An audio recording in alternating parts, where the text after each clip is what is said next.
Over the past few weeks on City Source, we have profiled the Irving Police Department's Shop Talk initiative. Officers visit barbershops and salons to build relationships with the African American community and answer any and all questions. So what could that program hold in the future? Let's look ahead with Toni Brinker. She is the founder and CEO of CommunityUSA. Toni, thanks so much for being here. Oh, it's my pleasure. First, what is the mission of CommunityUSA?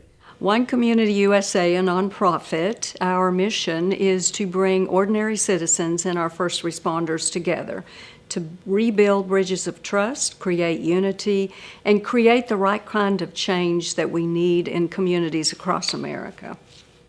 How did you first learn about Shop Talk in Irving? Oh, many years ago, and I guess this was right after 7/7 happened, I was visiting with Chief Jeff Spivey in Irving, and he brought in Officer Plunkett. Officer Plunkett told me about this wonderful, wonderful program that he was doing in the African American community called Shop Talk. So he was dealing with barbershops and beauty salons. And so over the past couple of years, he's put that on steroids. He called me and asked me if I'd like to get involved with the community and taking that nationwide, and I said, absolutely, we're there.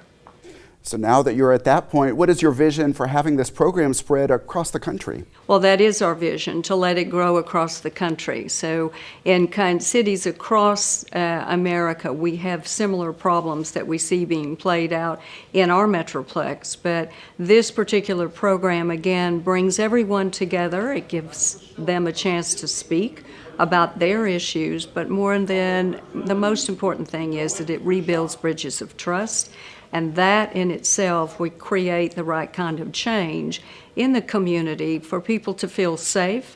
And when they feel safe, then they are willing to start their own businesses. So it actually drives economic development, which creates a better world for anyone and everyone living in a city. Tell me about some of the things you've already done to give a boost to the Shop Talk program locally, including some financial scholarships, correct? We do, and actually thank you for asking. We have 5 scholarships, and I'll kind of run through them real quickly. One is called an Ambassador of Peace. This is one person per year who has done the most community service as associated with Shop Talk in our program. We have 2 smaller programs or scholarships that we give, and they are to people who have said, I've just joined the program, I'm really willing to push this forward. We have one called Dream Up, and that is where all of our shop owners and my team and Officer Plunkett identify one person, young person, in the community who they feel needs that extra boost. They mentor that young person for an entire year. That means they may call them one time a week on the phone, how are your grades, how's everything going? And then during the process of that year, they will take them to sporting events, they'll mentor them again on the side, and then they will help them apply to an accredited trade school or college. That money is paid directly to the trade school or college, provided that they are accepted.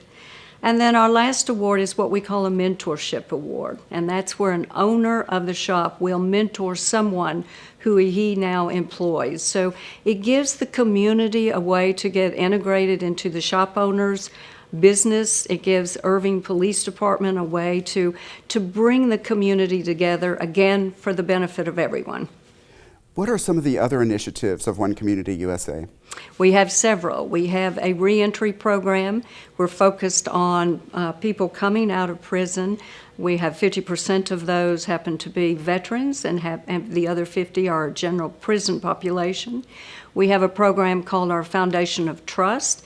That is the old Stephen F. Covey program called Speed of Trust, which has been modified now called Foundation of Trust.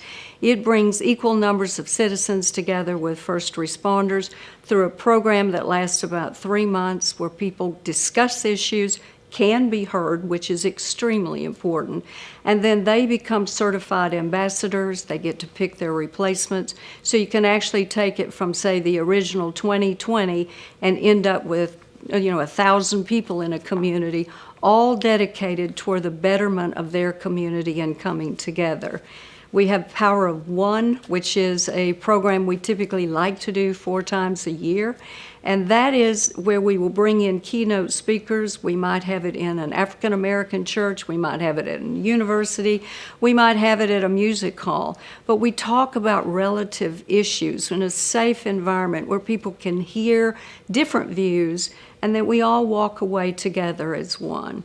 So we have about 12 programs. If you put them all up, if you were like standing them up on top of this way, put a roof line on it and said this is a safe neighborhood. So education, advocacy, all sorts of things that we address in these really good programs that bring each one of us together for the betterment of where we live.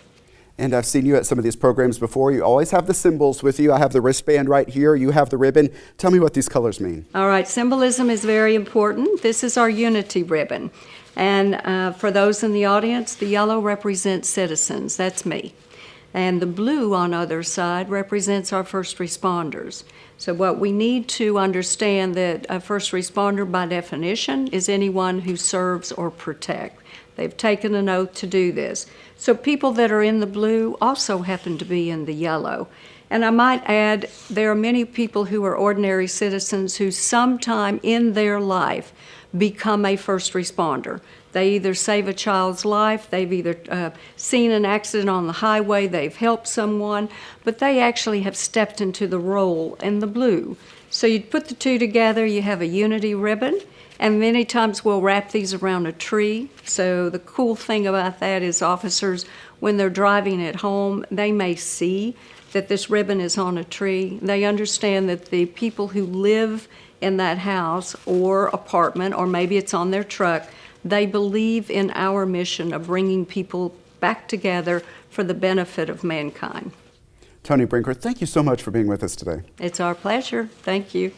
If you missed any of our previous stories on Shop Talk, look for them on our Irving Police Department playlist at youtube.com/thecityof Irving.